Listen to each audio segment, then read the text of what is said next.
You ask Tiger to solve. This deals with linear equations with one unknown.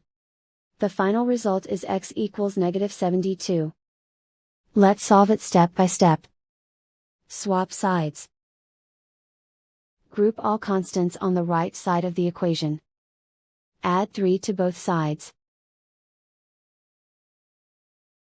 Group like terms.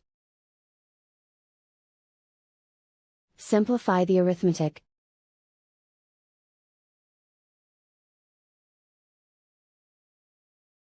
Isolate the x. Multiply both sides by inverse fraction 9 over -1. Group like terms. Multiply the coefficients. Simplify the arithmetic.